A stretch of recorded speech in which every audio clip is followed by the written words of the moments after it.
Hi guys, கேரட்டில் ஒரு dessert எப்படி செய்கிறதுன்னு பார்ப்போமா? அதுக்கு ஒரு மிக்ஸி ஜாரில் நான் 2 கேரட் கட் பண்ணி சேர்த்துக்கிட்டேன். 1/4 கப் சுகர் சேர்த்துக்கோங்க. 1/2 கப் மில்க் சேர்த்துக்கோங்க. இது கூட ஏலக்காய் சீட்ஸ் மட்டும் நான் சேர்த்துக்கிட்டேன். சேர்த்துட்டு இதை நல்லா இந்த மாதிரி அரைச்சி எடுத்துக்கோங்க. வேறு ஒரு பவுலில் 1 ஸ்பூன் நெய் சேர்த்துக்கோங்க. அரைச்சி வச்ச கேரட் சேர்த்துக்கோங்க. சேர்த்துட்டு இதை நல்லா மிக்ஸ் பண்ணி விடுங்க. இது கூட 1/4 கப் ரவா சேர்த்துக்கோங்க.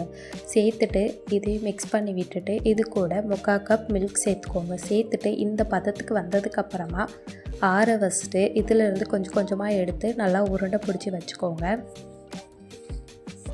இப்போ வேறு ஒரு பாத்திரத்தில் 1/2 லிட்டர் மில்க் சேர்த்துக்கோங்க. மில்க் லைட்டாக சூடானதுக்கப்புறமா கஸ்டர்ட் பவுடர் சேர்த்து இதில் தண்ணி லைட்டாக ஊற்றி மிக்ஸ் பண்ணி அதில் சேர்த்துக்கோங்க. 3/4 கப் சுகர் சேர்த்து இது இந்த திக்னஸ்க்கு வந்ததுக்கப்புறமா வேறு ஒரு பவுலில் மாற்றிக்கோங்க. மாற்றிட்டு இது கூட கேரட் நம்ம ரவுண்ட் பிடிச்சி வச்சோம்ல அதையும் சேர்த்துக்கோங்க. சேர்த்துட்டு உங்களுக்கு பிடிச்ச நட்ஸ் கட் பண்ணி சேர்த்துக்கோங்க.